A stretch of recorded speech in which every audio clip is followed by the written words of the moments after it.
आप देख रहे हैं इंडिया टाउन न्यूज, भारत की बात। नमस्कार, आप देख रहे हैं इंडिया टाउन न्यूज और मैं हूं आपके साथ सुधीर मिश्रा। स्वागत है आपका हमारे खास बुलेटिन राजधानी सरकारधानी में, जहां हम आपको छत्तीसगढ़ की महत्वपूर्ण खबरों से रूबरू कराएंगे।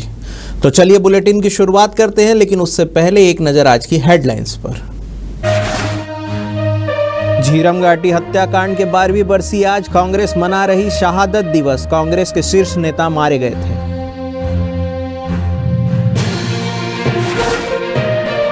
छत्तीसगढ़ में कोरोना को लेकर गाइडलाइन जारी। स्वास्थ्य मंत्री ने सभी अधिकारियों को दिए ये दिशा निर्देश। दवाइयां और मैन पावर भी पर्याप्त।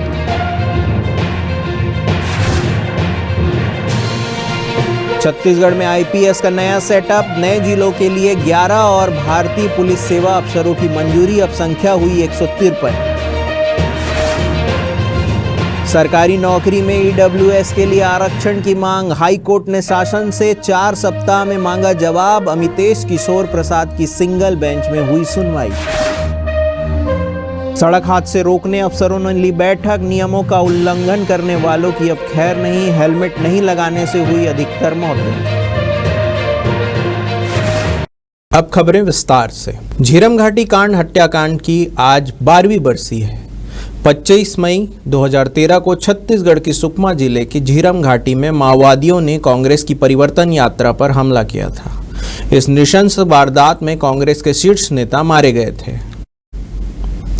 आज झीरम घाटी हमले को 12 साल पूरे हो गए हैं, लेकिन इस दर्दनाक घटना के पीछे पीड़ित परिवार अब भी इंसाफ की राह देख रहे हैं। बता दें कि 25 मई 2013 को सुकमा जिले के झीरम घाटी में माओवादियों ने कांग्रेस की परिवर्तन यात्रा पर हमला कर दिया था। इस हमले में बस्तर टाइगर महेंद्र कर्मा, कांग्रेस प्रदेश अध्यक्ष नंद कुमार पटेल समेत 27 लोगों की हत्या कर दी गई थी।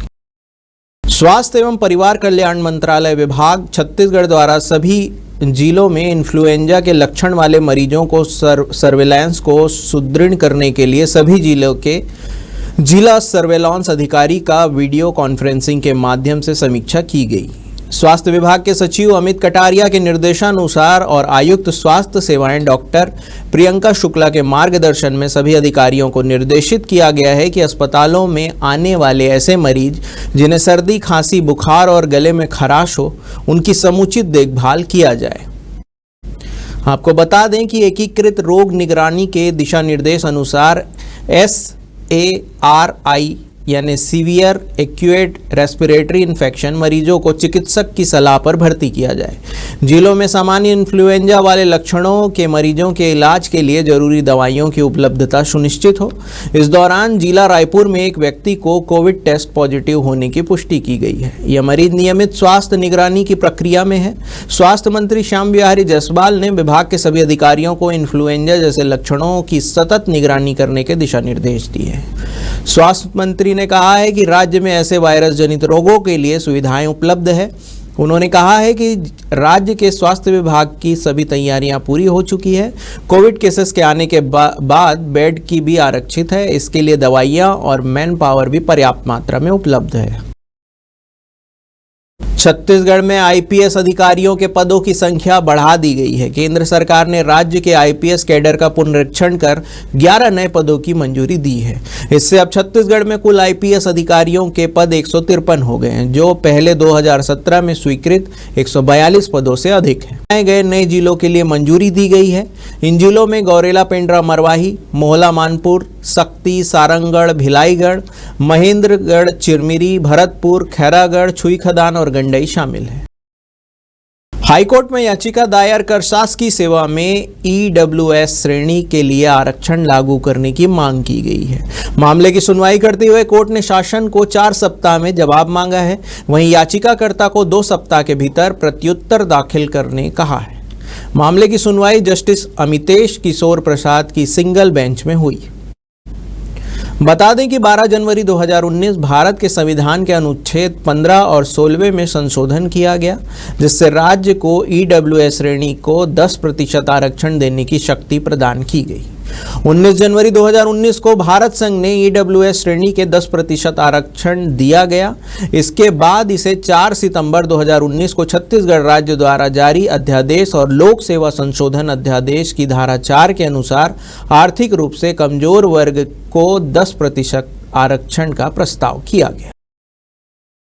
छत्तीसगढ़ में सड़क हादसे लगातार बढ़ रहे हैं। बीते 4 महीनों में 5,322 सड़क हादसे हुए हैं, जिनमें 2,591 लोगों की जान गई है।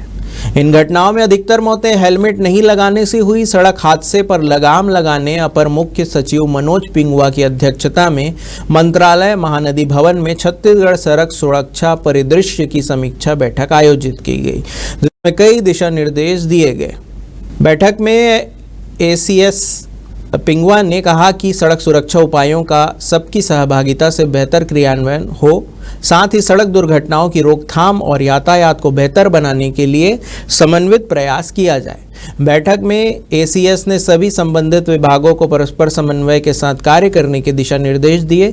उन्होंने मुख्य सड़कों में मिलने वाली ग्रामीण सड़कों के जंक्शन, दुर्घटनाजन्य सड़क खंडों, ब्लैक स्पॉटों में प्राथमिकता से आवश्यक सुधारात्मक उपाय समय सीमा में पूर्ण करने के भी दिशा निर्देश दिए।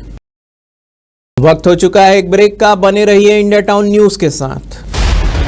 अब खबर आपकी उंगलियों पर, हर खबर पर हमारा नजरिया। इंडिया टाउन न्यूज, भारत की बात। ब्रेक के बाद आपका स्वागत है। छत्तीसगढ़ के मुंगेली जिला में शिक्षक युक्तियुक्तकरण प्रक्रिया में गड़बड़ी और फर्जीवाड़ा की खबर आने लगी है। ये गड़बड़ी शिक्षा विभाग के दफ्तरों तक सीमित नहीं है, बल्कि दफ्तर के बाहर आ गई है, जिसमें मसला सीधा जिले के कलेक्टर तक पहुंचा जा चुका है।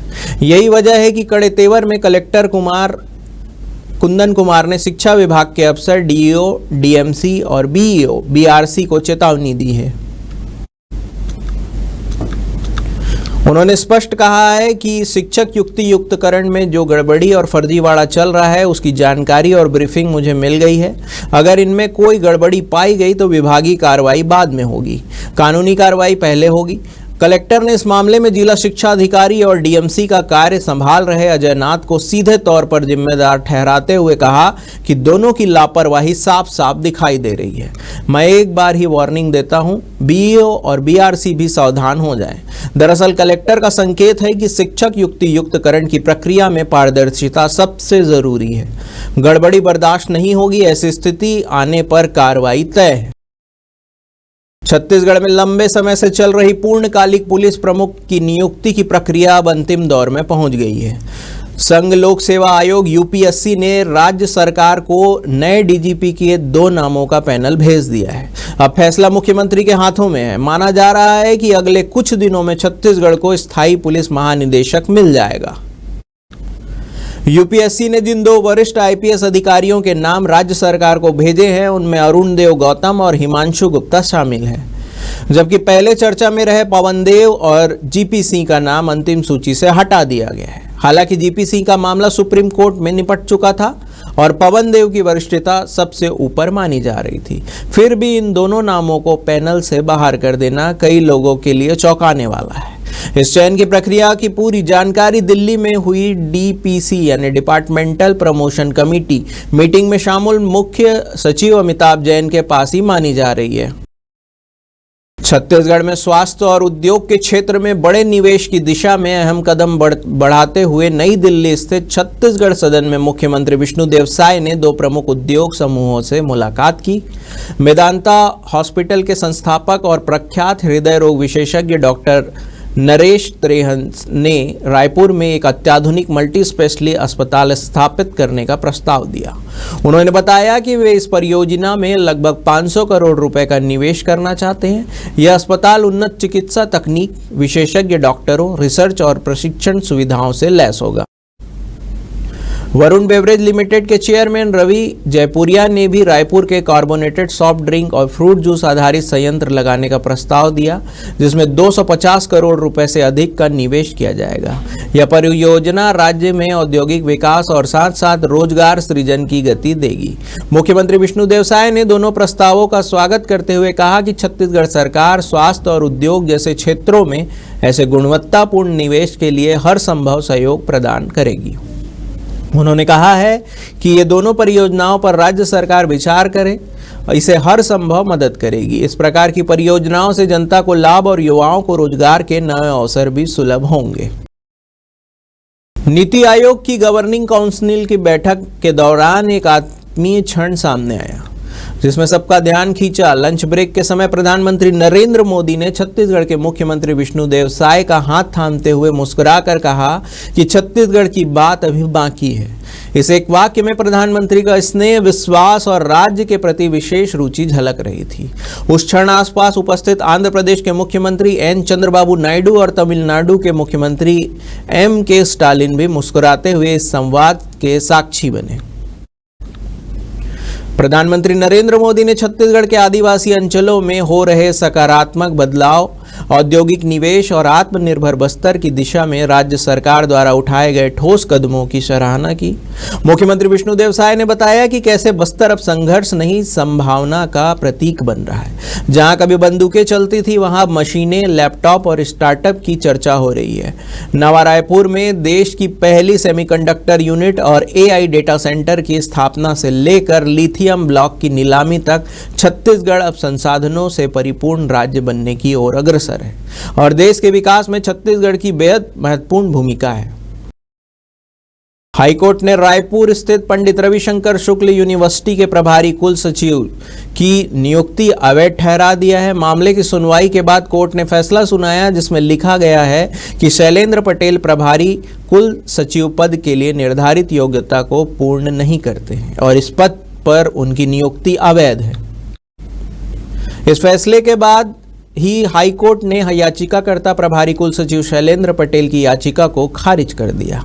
वर्ष 2022 में जब शैलेंद्र पटेल की प्रभारी कुल सचिव पद पर नियुक्ति को लेकर राहुल गिरी गोस्वामी ने आपत्ति दर्ज कराई थी, तब से यह मामला चल रहा था।